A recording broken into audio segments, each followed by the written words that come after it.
For nearly 50 years, Fire Lookout Tower 16 stood as a silent sentry over the Oregon wilderness. It had one job: spot smoke and protect the forest. In half a century of service, its operators never missed a single fire. That record changed one summer. Every afternoon at exactly 4:40 p.m., the tower radioed the same coordinates: smoke sighted in Sector 9. But when helicopters arrived at the scene, they found nothing. The forest was calm, green, and completely untouched. The pilots assumed the tower had malfunctioned, but exactly 24 hours later, Sector 9 erupted into flames at the precise location the tower had reported the day before. It wasn't a one-time glitch.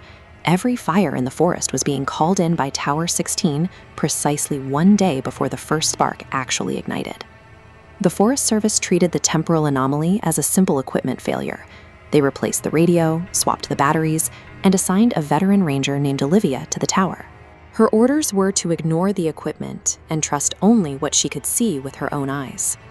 On her first afternoon, the radio activated on its own, reporting a fire in Sector 14. Olivia looked out across the valley. The sky was perfectly clear. Following her instructions to verify every alert, she let the warning go unrecorded.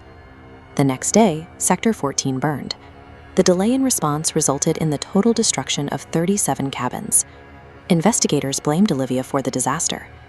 They refused to believe her claim that the fire simply didn't exist when the radio made the call. By sticking to standard protocols and visual verification, the agency had rendered itself blind. Their refusal to acknowledge the tower's lead time turned a predictive tool into a source of catastrophic negligence. Olivia knew she hadn't missed the fire. Searching for answers, she pried up the floorboards of the lookout and found a hidden staircase. It didn't lead to a cellar, but into a narrow shaft cut directly into the mountain's solid rock. Inside an abandoned monitoring room, ancient, dust-covered radio equipment still hummed with a low electric current. On the desks sat logging notebooks. The entries didn't track past fires. They listed coordinates and timestamps for events days or weeks away. The walls were covered in topographical maps of the Oregon forest.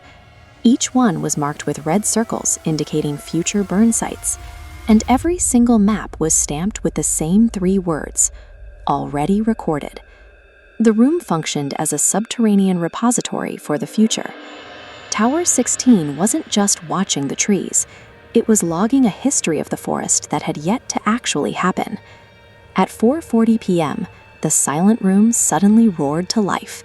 Every transmitter on the workbench activated at once, their vacuum tubes glowing orange. A chaotic wall of sound filled the bunker. Hundreds of voices, dispatchers and rangers from different decades, were all broadcasting warnings simultaneously, their messages overlapping in a frantic, static-heavy chorus. One voice cut through the noise.